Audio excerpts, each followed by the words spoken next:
باپ اور بیٹا روح القدس کے نام پر آمین۔ زندہ خداوند کا زندہ کلام۔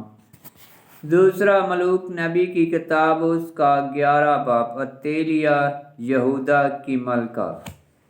اور احزیہ کی ماں تیلیہ نے جب دیکھا کہ اس کا بیٹا مر گیا تو اٹھی اور بادشاہ کی تمام نسل کو ہلاک کیا۔ اور یورام بادشاہ کی بیٹی احزیہ کی بہن یشبہ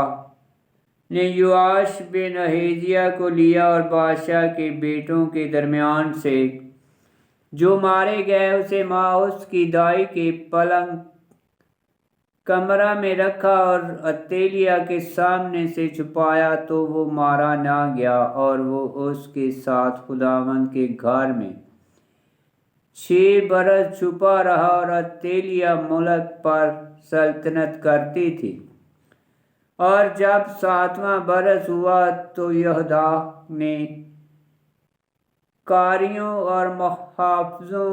کے 100 کے سرداروں کو بلوا بھیجا اور خداوند کے گھر کے اندر انہیں لایا اور ان سے عہد کیا، اور خداوند کے گھر میں انہیں قسم دلائی، اور بادشاہ کا بیٹا انہیں دکھایا اور انہیں حکم دے کر کہا کہ تم اس طرح کرو کہ تم میں سے تیسرا حصہ جو سبت کے دن اندر آتے ہیں بادشاہ کے گھر کی حراست پر رہے، اور تیسرا حصہ سور کے پھاٹک پر، اور تیسرا حصہ اس پھاٹک پر جو محافظوں کے پیچھے ہے۔ تم مساخ کے گھر کی حراست کرو گے، اور تمہارے 2 گروہ جو سبت کو باہر نکلتے ہیں بادشاہ کے آس پاس خداوند کے گھر کی حراست پر رہیں، اور تم بادشاہ کے گرد گھیرا رکھو گے، ہر ایک کے ہاتھ میں اس کے ہتھیار ہوں، اور جو کوئی ہیکل کے احاطے کے اندر آئے وہ قتل کیا جائے، اور بادشاہ کے اندر آنے میں اور باہر جانے میں تم اس کے ساتھ رہو۔ تو 100 کے سرداروں نے جیسا کہ یہودا کاہن نے انہیں حکم دیا ویسا ہی کیا، اور ان میں سے سب آدمیوں کو جو سبت کے دن اندر آتے ان کے جو سبت کو باہر جاتے تھے، اور انہیں یہودا کاہن کے پاس لائے۔ تب کاہن نے داؤد بادشاہ کے نیزے اور سپریں جو خداوند کے گھر میں تھی 100 کے سرداروں کو دی، اور محافظوں کے تمام آدمی اپنے ہاتھوں میں ہتھیار لے کر گھر کی دائنی طرف سے اس کی بائیں طرف تک مذبح اور گھر کے قریب بادشاہ کے گرد گھیرا ڈال کر کھڑے ہو گئے۔ اور اس نے بادشاہ کے بیٹے کو باہر نکالا اور اس پر سلطنت کا تاج اور شہادت رکھی، اور اسے بادشاہ بنایا اور اسے مسح کیا، اور انہوں نے تالیاں بجائیں اور کہا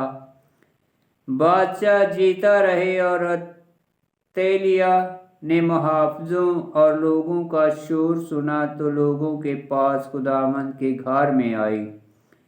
اور دیکھا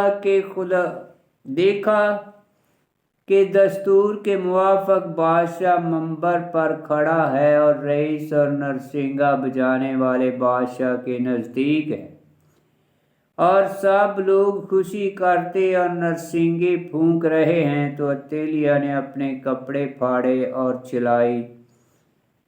غدار غدار۔ تب یہودا کاہن نے 100 کے سرداروں کو جو لشکر پر مامور تھے حکم دیا اور کہا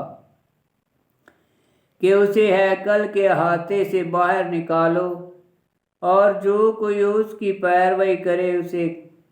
تلوار سے قتل کر دو، کیونکہ کاہن نے کہا تھا کہ وہ خداوند کے گھر میں قتل نہ کی جائے۔ تب انہوں نے اس پر ہاتھ ڈالے، اور جس وقت وہ بادشاہ کے گھر کی طرف گھوڑوں کے دروازوں کے رستے سے دھکیلی جا رہی تھی تو وہاں قتل کر دی گئی۔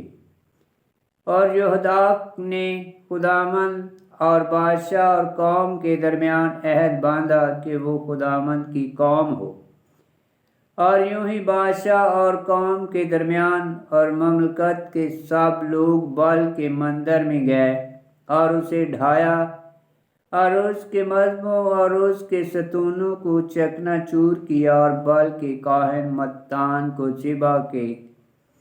مذبح کے آگے قتل کیا۔ اس کاہن نے خداوند کے گھر میں پاسبانوں کو مقرر کیا، اور اس نے 100 کے سرداروں اور قاریوں اور محافظوں اور ملک کے تمام لوگوں کو لیا، اور انہوں نے بادشاہ کو خداوند کے گھر سے نیچے اتارا اور اسے محافظوں کے دروازے کی راہ سے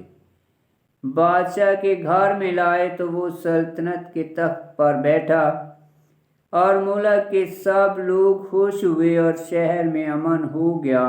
اور انہوں نے اتیلیہ کو بادشاہ کے گھر میں قتل کیا۔ اور یواش 7 برس کی عمر کا تھا جس وقت کہ وہ بادشاہی کرنے لگا۔ آمین۔ خداوند کا پاک کلام کا پڑھا اور سنا جانا باعث برکت ہو۔ خداوند تیرا شکر ہو۔ آمین۔